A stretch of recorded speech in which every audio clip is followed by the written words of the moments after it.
Halo kaum intelektual sekalian. Wow, gila, gila, gila, gila. Guys, menurut keyakinan saya, ternyata Iran itu salah perhitungan. Kenapa saya mengatakan seperti itu? Jadi kalau saya ngomong seperti ini, pasti banyak nanti warga Konoha yang kejang-kejang kelonjotan berjamaah. Jadi di Konoha itu, Iran itu masih dianggap menang.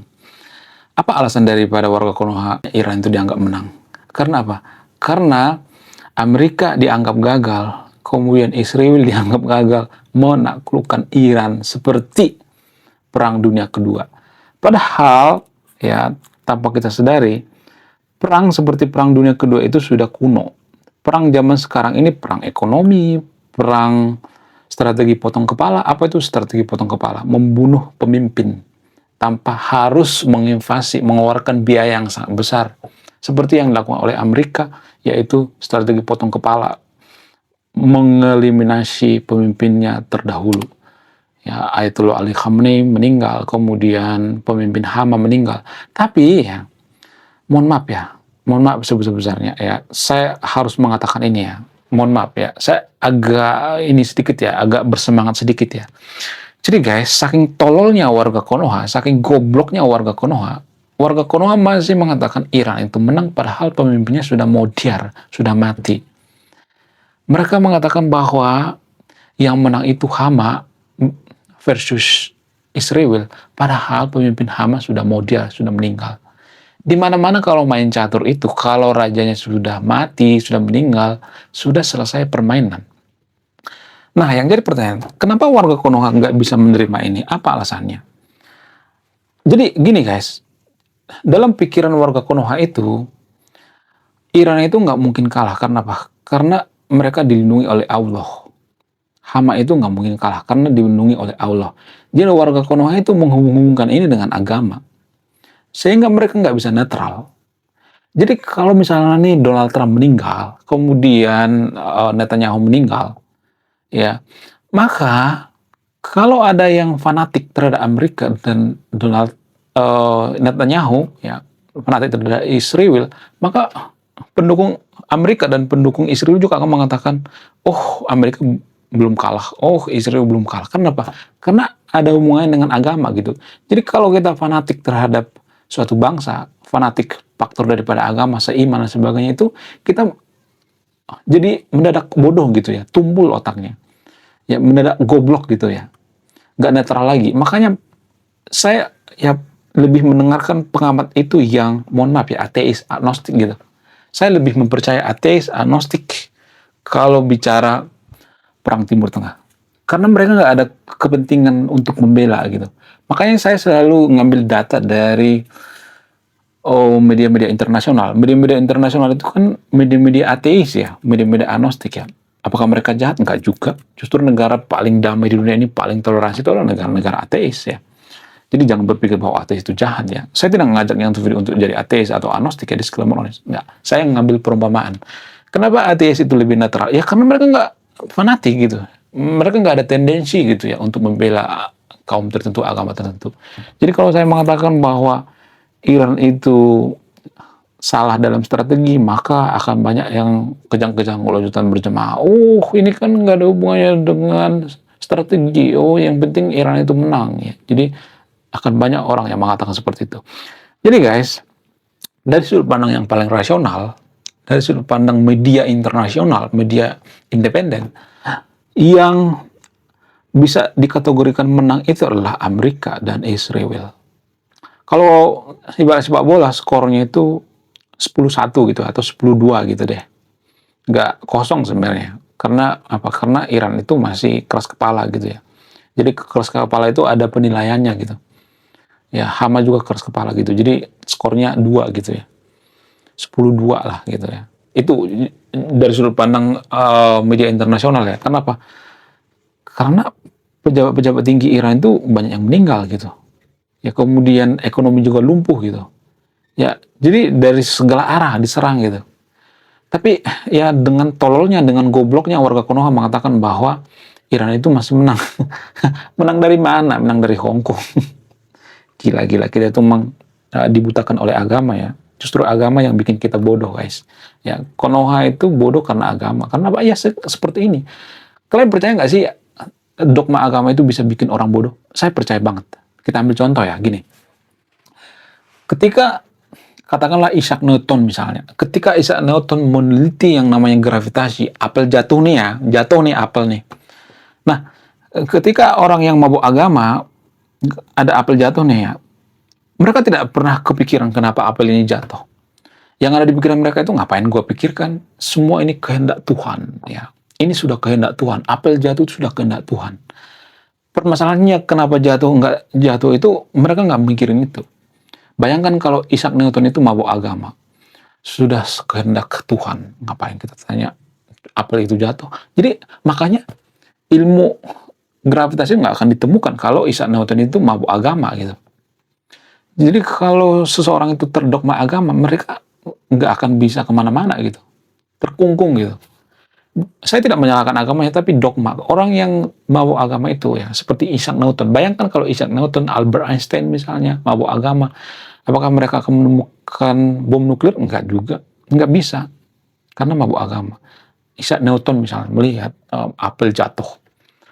Ya kalau dia mabuk agama, nggak usah banyak tanya. Kenapa apel itu jatuh? Masa itu dipertanyakan? Nggak usah banyak nanya dong. Nanti kamu sesat. Nanti imanmu lemah. Nanti kamu masuk neraka. Nanti kamu kafir. Nanti kamu dipenjara. Nanti kamu masuk neraka dan sebagainya.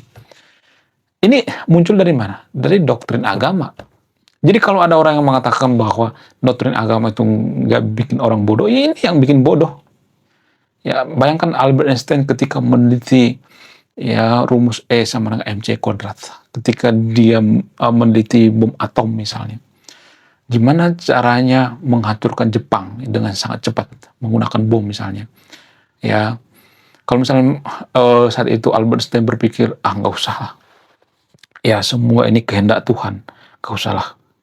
Apakah ditemukan bom atom? Nggak akan.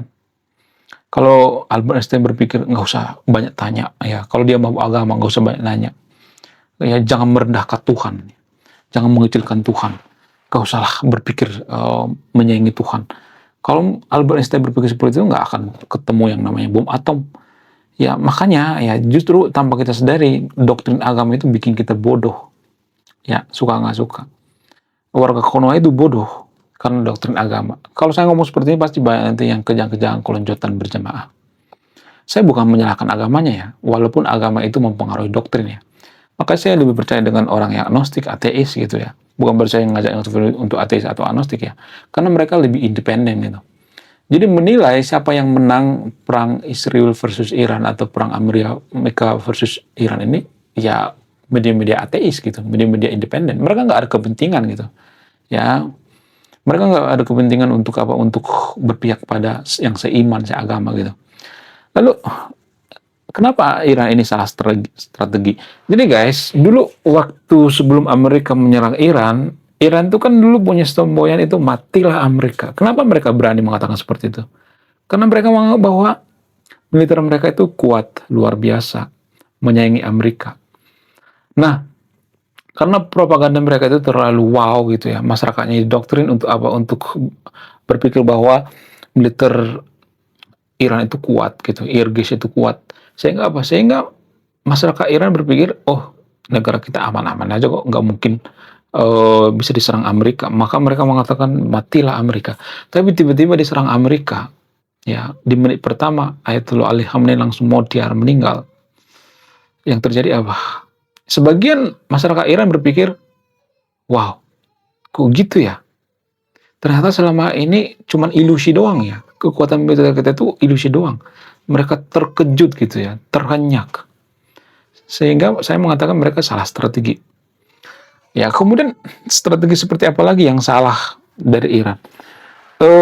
Strategi ekonomi gitu ya. Jadi Iran nggak kepikiran ya ekonomi mereka itu akan luar biasa gitu ya. Jadi Iran berpikir kalau kita memblokade Selat Hormuz, Amerika nggak mungkin memblokade Selat Hormuz. Jadi itu di luar daripada strategi mereka gitu ya.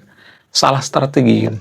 Sehingga apa? Sehingga Iran ini tumbang gitu. Sampai sekarang Iran itu kan masih mempersoalkan blokade Selat Hormuz. Kalau itu nggak masalah, ngapain Iran mempersoalkan itu kan? Itu secara logis ya. Kemudian apa?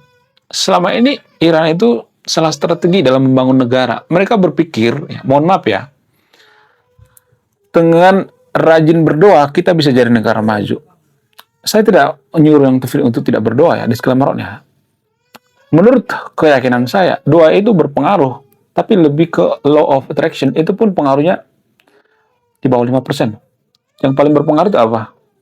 Yang paling berpengaruh itu pemikiran gitu ya, berpikir kritis ya.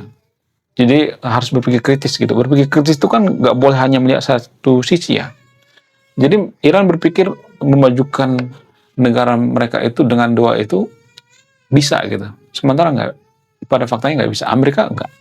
Apakah Amerika membangun B2 Spirit itu menggunakan doa gitu? Nggak juga. Apakah ya rudal itu bisa ditangkis dengan doa? Kalau bisa ya kenapa nggak pemuka agama aja disuruh perang ke sana ya kan? Ya nggak sih? Saya tidak merendahkan agama di sini ya, disclaimer-nya, supaya kita berpikir kritis gitu ya. Jadi salah satu pekerjaan yang paling sulit di Konoha itu adalah mengajak orang berpikir kritis.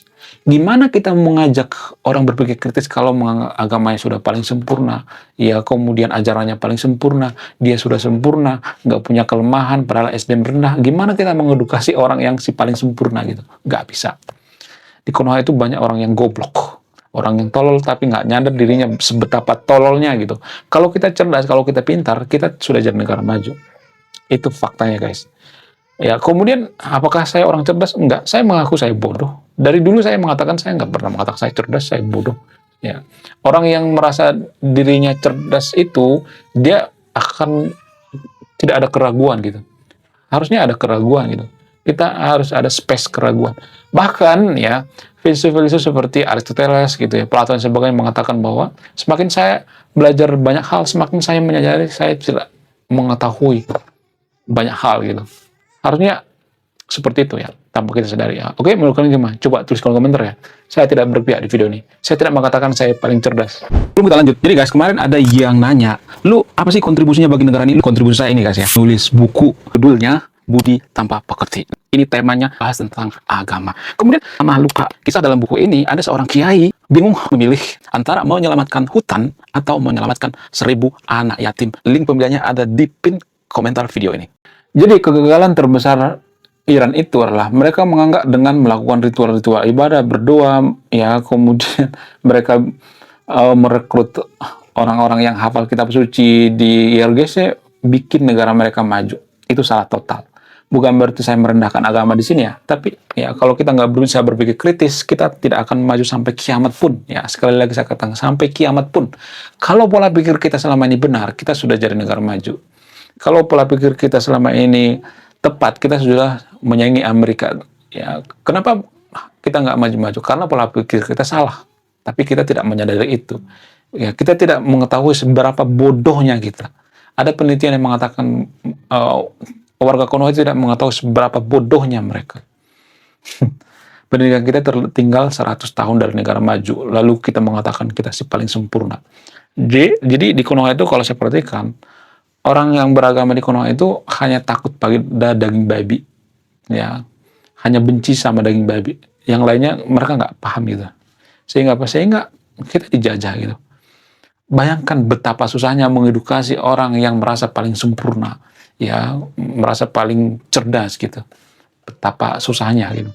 Sama halnya dengan menjual es di Kutub Utara.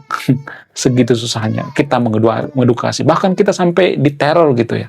Atau kita yang dibunuh seperti Tan Malaka ketika kita mengajak warga Konoha berpikir. Nah, apakah ada harapan?